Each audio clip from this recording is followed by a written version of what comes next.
అదే RTV app వార్తల్ని క్షణాల్లో చదివే అవకాశం ఉంటుంది. ఒక న్యూస్ పేపర్, ఒక టెలివిజన్ ఛానల్ మీ చేతుల్లో ఎప్పుడూ ఉంటాయి. ఆంధ్రప్రదేశ్ రాష్ట్ర వ్యాప్తంగా ఎన్నికల నగారా మోగింది. అందులో భాగంగానే శ్రీకాకుళం నియోజకవర్గంలోని ఒకవైపు కూటమి అభ్యర్థి, మరోవైపు వైసీపీ అభ్యర్థి, వీరిద్దరి మధ్యన పోటీ ఎలా ఉండబోతుంది, అసలు వీరిద్దరి పైన అసలు ప్రజల ఒపీనియన్ ఏ విధంగా ఉండబోతుంది అనేది ఈరోజు ఓటర్లు అలాగే ప్రజలు వారి మాటలను తెలుసుకుందాం రండి. చూసుకున్నట్లయితే కనుక శ్రీకాకుళం నియోజకవర్గంలోని దాదాపుగా రెండు పార్టీల యొక్క అభ్యర్థుల్ని ఖరారు చేయడం అయితే జరిగింది. ఈ యొక్క అభ్యర్థులు ఖరారు అయిన విషయంలో మాత్రం అసలు కూటమి అభ్యర్థి అలాగే వైసీపీ అభ్యర్థుల మధ్యన తేడా ఏమిటి, అసలు ఎవరికి పోటీ ఇవ్వబోతున్నారు అనేది ఓటర్లు అడిగి తెలుసుకుందాం. Sir good morning. అసలు ఇప్పుడు కూటమి అభ్యర్థి ఎవరు, వైసీపీ అభ్యర్థి ఎవరు అనేది ఏమైనా అవగాహన ఉందా? శ్రీకాకుళం అసెంబ్లీ నియోజకవర్గం అనేది ఒక చారిత్రకమైనటువంటి నియోజకవర్గం. ఇది రాజకీయాలు అవపోసనం పట్టే వ్యక్తులు కూడా ఈ నియోజకవర్గంలో ఎక్కువ మంది ఉన్నారు. ముఖ్యంగా ఫ్లాష్ బ్యాక్లోకి వెళ్తే స్వాతంత్రానంతరం కూడా ఎంతోమంది మహనీయులు ఇక్కడ నుంచి శాసనసభ్యులుగా, స్పీకర్లుగా, ప్రస్తుతం మన శాసనసభ నుంచి వెళ్ళిన వ్యక్తి రెవెన్యూ మంత్రిగా వివిధ కేడర్లో అత్యున్నత పదవులు అధిరోహించారు, చేస్తున్నారు కూడా. ఈ తరుణంలో ప్రస్తుతం 2024 ఎన్నికల్లో సంబంధించి ఒక యువతరానికి పెద్దలకి మధ్య పోటీ జరుగుతుంది. ఇక్కడ ఆయన కూటమి అభ్యర్థిగా గొండు శంకర్ ఆయన టీడీపీ నుంచి ప్రతిపాదన పెట్టారు. అదేవిధంగా ఆయనకి సరైన వ్యక్తి, ధీటి వ్యక్తి, సిట్టింగ్ ఎమ్మెల్యే, ప్రస్తుతం రెవెన్యూ శాఖ మంత్రి ధర్మాన ప్రసాదరావు గారు. ఈయన కూడా రాజకీయాల్లో అపారమైన మేధావి, రాష్ట్రంలోనే తెలుగు రాష్ట్రాల్లో మంచి పేరు ప్రఖ్యాతులు ఉన్న వ్యక్తి రాజకీయాల్లో. అయితే ఈ తరుణంలో రాష్ట్ర ప్రభుత్వం అమలు చేస్తున్నటువంటి నవరత్నాలు మాకు గెలుపుకు సోపానాలని చెప్పేసి సిట్టింగ్ అభ్యర్థి చెప్తుంటే రాష్ట్రంలో అరాచక పాలన సాగింది. ఈ 5 ఏళ్లలో కూడా జగన్మోహన్ రెడ్డి రాష్ట్రాన్ని భ్రష్టు పట్టించాడు.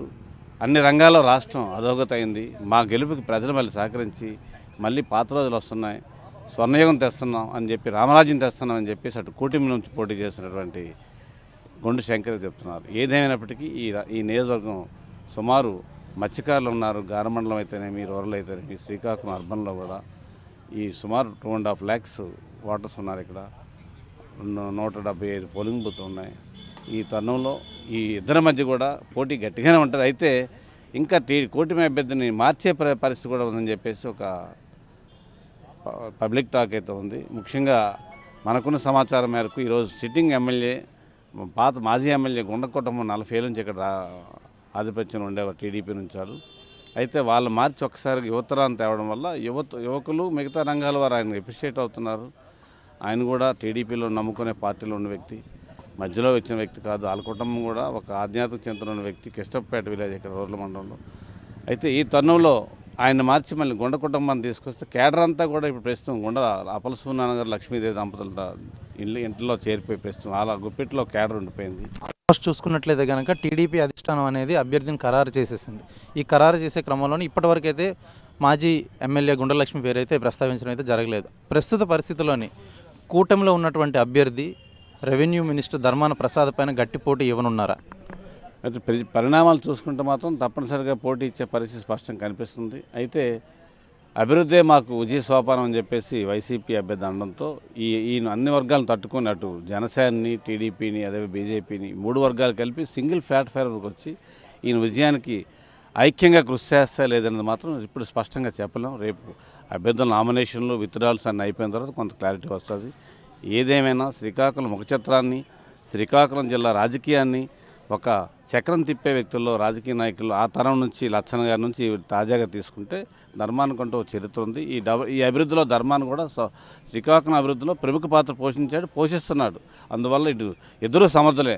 ఈ సమర్థులు ఎవరైనా ఏంటి చెప్పాలంటే మనం రేపు నామినేషన్లు, విత్డ్రాల్ అయిన తర్వాత మాత్రం స్పష్టంగా కొంత చెప్పచ్చు. చూసుకున్నట్లయితే కనుక ప్రస్తుత సిట్టింగ్ ఎమ్మెల్యే, మంత్రి ధర్మాన ప్రసాద్ పైన గుండు శంకర్ ఒక కొత్త అభ్యర్థి ఎటువంటి పోటీ ఇవ్వనున్నారనైతే ఆయన చెప్పడం జరిగింది. అసలు కూటమిలోని ఏ పార్టీలు ఉన్నాయి, ఆ పార్టీలు ఈ ప్రజెంట్ రెవెన్యూ మినిస్టర్ ధర్మాన పైన ఎటువంటి ప్రభావం చూపనున్నాయి?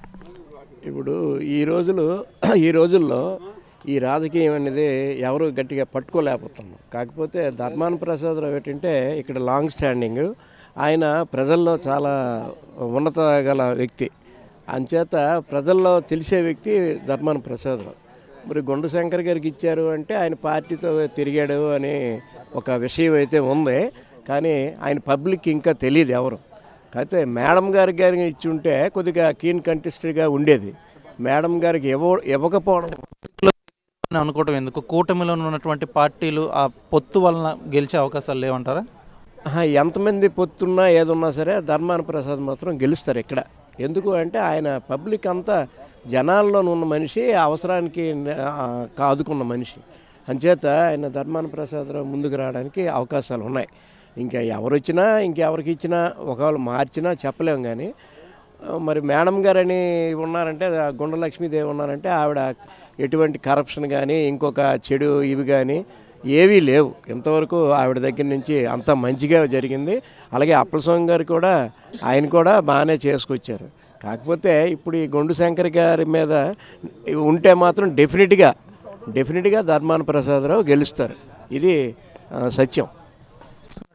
కొంతమంది మాత్రం ధర్మాన ప్రసాదరావుకి గెలుపు తప్పదని అయితే చెప్పడం జరుగుతుంది. అసలు కూటమిలోని ఎటువంటి పార్టీలు ఉన్నాయి, కూటమిలోని ఎటువంటి పార్టీలు ఉన్నాయి ఏంటి అనేది పార్టీలపైన ఏమైనా అవగాహన? అయ్యా ఇంక ఎలక్షన్ దగ్గర 30 నెల ఉంది. అందులో 2 పార్టీలకే మెయిన్, కూటమికి వైఎస్ఆర్సీపీకే మెయిన్ కాంపిటీషన్ ఉంది.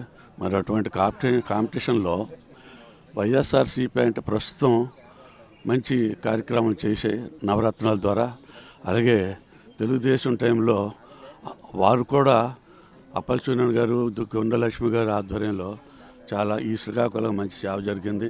మరి అలాగే ఇప్పుడు గుండు శంకర్ గారు సీట్ ఇవ్వడం తెలుగుదేశం, మరి ఆయన కూడా యూత్, ఇప్పుడు తెలుగుదేశం అంతా యూత్కి ప్రిఫరెన్స్లో ఆయనకి సీట్ వచ్చింది అనుకుంటాను.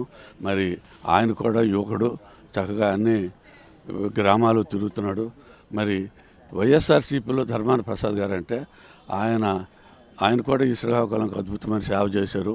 మరి ఆయనకి వైఎస్ఆర్సీపీ సీట్ ఇవ్వడమే కాదు, ఆయన కూడా ఆయన లెవెల్లో బాగా ఓట్ల కోసం తిరుగుతున్నారు. మరి ఈ గుట్ట శంకర్ కూడా బాగా తిరుగుతున్నారు. వీళ్ళిద్దరిలో కాంపిటీషన్ అనేది బాగా ఉంది. మరి ప్రజలు మాత్రం ఓటు వేసినప్పుడు చక్కగా ఆలోచించి ప్రబోధాలకి దేనికి లొంగకుండా మనిషి ఏది మన శ్రీకాకుళంకి మంచి డెవలప్మెంట్కి, ప్రగతికి పనికొస్తారో అని ఆలోచించి ఆ పార్టీకి, ఆ క్యాండిడేట్కి వేయడం చాలా మంచిదని నా ఆలోచన.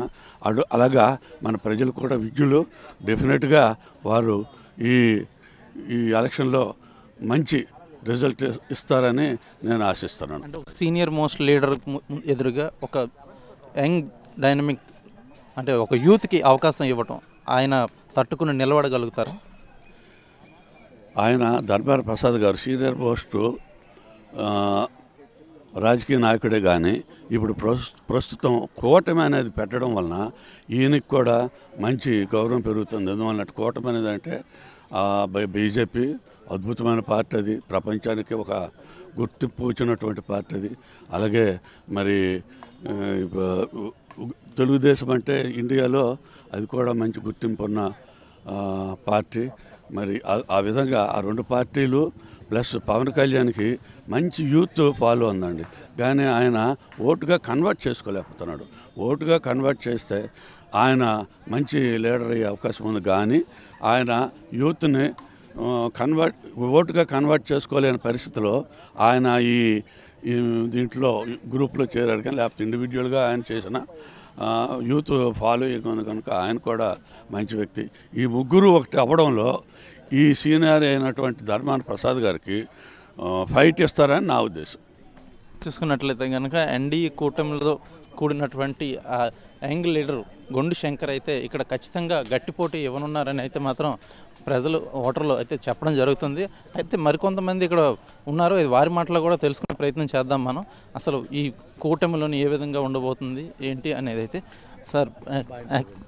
సార్ అసలు చూసుకున్నట్లయితే కనుక ప్రస్తుతం ఎన్డీఏ కూటమితో కూడినటువంటి ఒక అభ్యర్థి వైసీపీ అభ్యర్థి మీద పోటీ చేస్తున్నారు. ఆ అభ్యర్థుల మీద ఏమైనా అవగాహన మీకు ఏమైనా ఉందా? నాకెట్లేదండి, అవగాహన మాకు పాలిటిక్స్ అవగాహన చెప్పండి. అంటే అసలు ఇక్కడ అభ్యర్థి ఎవరు నిలబడ్డారో కూడా మీకు తెలీదా?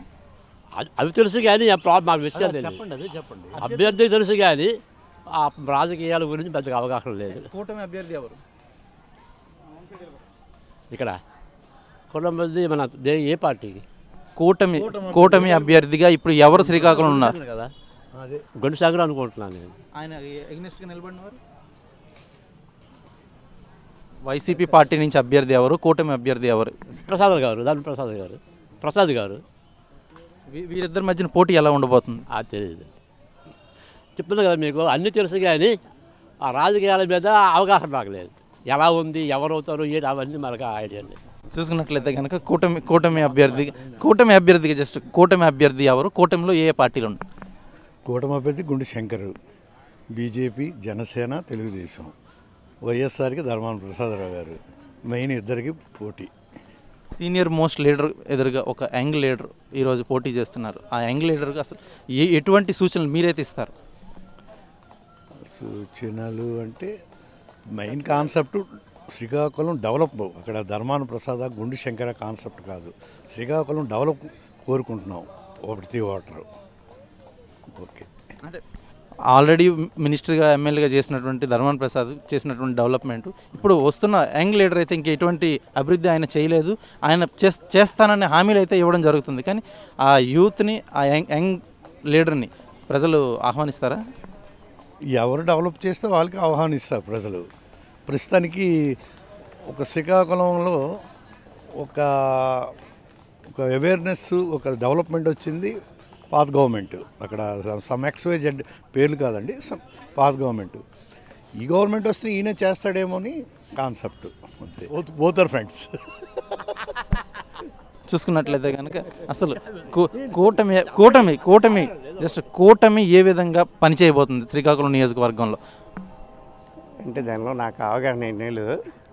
కూటమి అంటే ముగ్గురు కలిసి చేయవలసిన పని ఇది. అది ఆపోజిషన్ అంటే ఒక్కరే చేయవలసిన పని.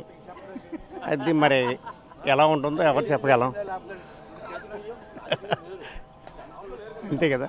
అంటే ప్రజెంట్ కూటమిలో ఇప్పుడు బలమైన అభ్యర్థిగా ధర్మాన ప్రసాద్ నిల్చున్నారు. ఆ బలమైన అభ్యర్థిని ఢీకొట్టేందుకు కూటమి అభ్యర్థి అయినటువంటి గుండు శంకర్ నిల్చోబెట్టారు. అసలు ఈ కూటమి ప్రభావం ధర్మాన ప్రసాద్ మీద చూపించనుందా లేదా? 90% డెవలప్మెంట్ వైపు చూస్తే అది కరెక్ట్ కాదు. అంటే కూటమి అభ్యర్థి కరెక్ట్ కాదని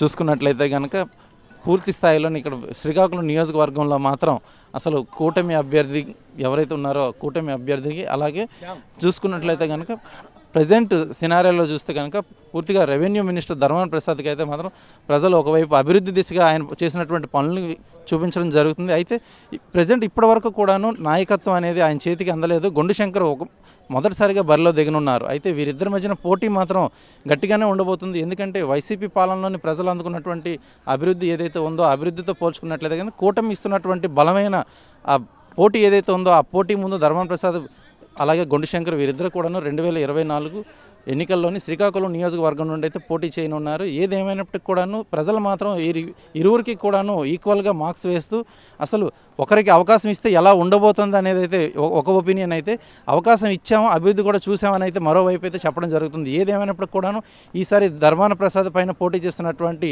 గుండు శంకర్ అలాగే ఈ 2024 ఎన్నికల్లోని ఈ కూటమి ప్రభావం చూపించిందా లేదా అనేది మాత్రం వేచి చూడాల్సిందే. ఇది శ్రీకాకుళం ఓటర్ల యొక్క మనోగతం. వీడియో జర్నలిస్ట్ రామకృష్ణతో సురేష్, RTV శ్రీకాకుళం. మరిన్ని వీడియోస్ కోసం ఛానల్ ని సబ్స్క్రైబ్ చేయండి. లేటెస్ట్ అప్డేట్స్ కోసం వాట్సాప్ ఛానల్ ని ఫాలో చేయండి. అండ్ లింక్ డిస్క్రిప్షన్ లో ఉంది.